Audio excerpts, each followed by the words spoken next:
Good morning, it's Peter from Bundaberg Commercial, and I'm just sitting here on this gorgeous day at the sand dunes of Bargara, and you can see the actual wonderful view behind me. And it's Easter Friday, so it's a nice quiet time. I got to thinking, how do you describe Easter to your children?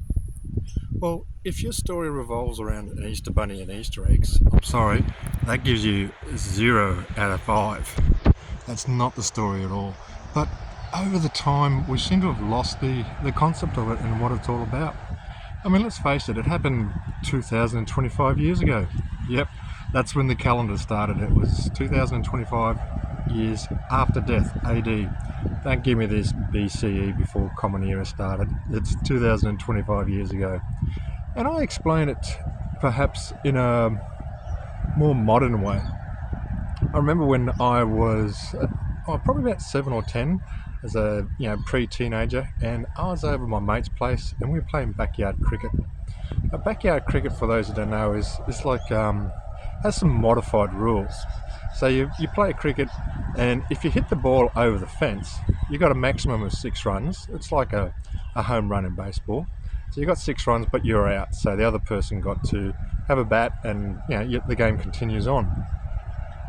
Now, my friend Amgad, who is Egyptian, and we'd be playing in the backyard, and he'd hit the ball and smacked over the fence. That was easy.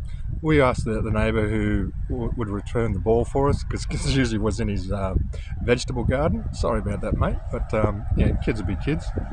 Got to my turn, and I hit the ball beautifully right in the middle of the bat, sailing off, went right through his living room window. Ooh. It was then that I learned that I was actually left-handed. I'm not like everybody else. When I hit a ball, it didn't go over the fence, it went through his living room window. And that was pretty scary. So, with all the noise and that, being a typical, 10-year-old kid, I thought, I'm out of here. Take my bat and ball, and I ran home. like a big brave kid that I was. And this is probably a good analogy for how I explain Easter. And Easter doesn't actually start with Jesus, it actually starts with God. The guy who made heaven and earth, the guy who created the flood because everyone's, turned bad and wasn't doing what they're saying. He started the human race again. That God. If you don't believe in God, look, leave me a comment and I'll make another video to demonstrate to you that he actually exists and is very much real. But just bear with me and just say, okay, God exists, he created the world. It's a little bit like, Amgad's parents. Adults to me were like gods. They were bigger than me, stronger than me. I had no response to them, and I knew that I had broken the rules. There wasn't actually written as "Thou shalt not break my living room window" while playing backyard cricket, but I knew it was wrong. And that's the same situation as what the human race was. God had created rules to make us in a situation where we could have a better life. Simple rules like "Thou shalt not kill." I mean, imagine the world if everybody just killed each other. It would not be a good place to be. "Thou shalt not steal." Yeah, well, you like to make sure that when you come home, all your stuff is still there. When it doesn't happen, it's a great violation. So these are concepts that God had made. But human race, for millennium, have been breaking those rules. So we got to the stage, okay, you can't actually change the scenario of the effect.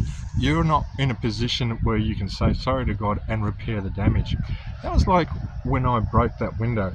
I was in no position to be able to repair that window. I was in no position didn't even have pocket money in those days. So, I ran home, and I was lucky that my dad took care of things. My dad, organised to pay for the window to be replaced. And look, it was a happy ever after story, except Amgad and I had to go and play cricket outside, where there's a park across the road. It's a little bit different, but, you still get the idea. Now, Jesus was very much the same bracket. He is the one who picked up the tab for us. He went to the cross willingly and was crucified, and it was a terrible, horrible death. It was nothing that you can imagine. One of the exercises I do for running is when you put your arms out horizontally and try to hold them for a couple of seconds. Now imagine that when you've got your hands have got nails through them, there's nails through your feet holding up on the post, on the cross. And what people don't understand is you actually die by asphyxiation. You can't hold yourself up anymore. You can't hold your head up anymore, and you die by asphyxiation. God knew that mankind could not pick up the tab for all the things that they've done. We needed to atone for it some way. We needed to give something back. And that's why God sent Jesus to earth to actually pay the debt, the thing that we've done. It's what's called a substitutionary sacrifice. So instead of me paying for the window, my dad paid for the window. He picked up the tab. It was his, substitutionary sacrifice. So that is the story of Easter Friday. But what about the other half of Easter? I mean, Easter Friday tends to be a very somber time because we remember the death and pain and suffering of Jesus. But then we have Monday. And Monday is very much, or Sunday is very much a celebrationary day for us. Because when Jesus died, they took his body, they put it into basically a cave, put a big rock in front of it, put what's called a Roman seal on it, which is like a wax or a steel, which explains to anyone, if you move this rock, we will kill you. Romans were known for doing that sort of type thing. And they also posted a guard. Now, why did they do this? This is a bit unusual. Well, for a long time, it was written and talked about that Jesus would come to earth and that he would die and that he would rise again. Now, Caesar was a very savvy ruler. And he said, well, the last thing I want is for people to start disrespecting the Roman Empire and following this guy who's supposed to be rising in a couple of days. So that's why he had a guard there. However, God's plans will not be delayed. 3 days later, Jesus walked out of the tomb. And then not only that, he walked around the town. He was there for 40 days. People were, eating with him, were talking with him, were seeing him, were putting fingers in his side where the Romans had pierced him when he had died on the cross. 40 days, and everybody knew that he had risen. And then in 40 days' time, the day of it's the day of Pentecost or the day of rising. It's probably some term in Christian philosophy. Sorry, I can't remember it right now. He then rose to heaven, and people watched him physically go up into heaven until they could no longer see him anymore. So what is the importance of Easter Sunday? Well, man's biggest fear is death. And Jesus showed that you no longer need to fear death. If you follow God and you follow Jesus, then you will live eternity in heaven.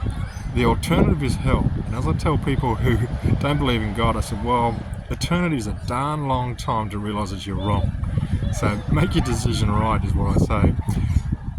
So that is probably the story that I explained using a game of backyard cricket to share with people what Easter is actually all about. It's slightly comical, but in a relaxed way. So how are you going to start to explain to your kids and maybe your parents and friends what the story of Easter is all about? So leave me some comments. I'd like to hear you explain it.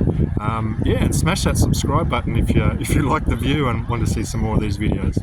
Take care and God bless.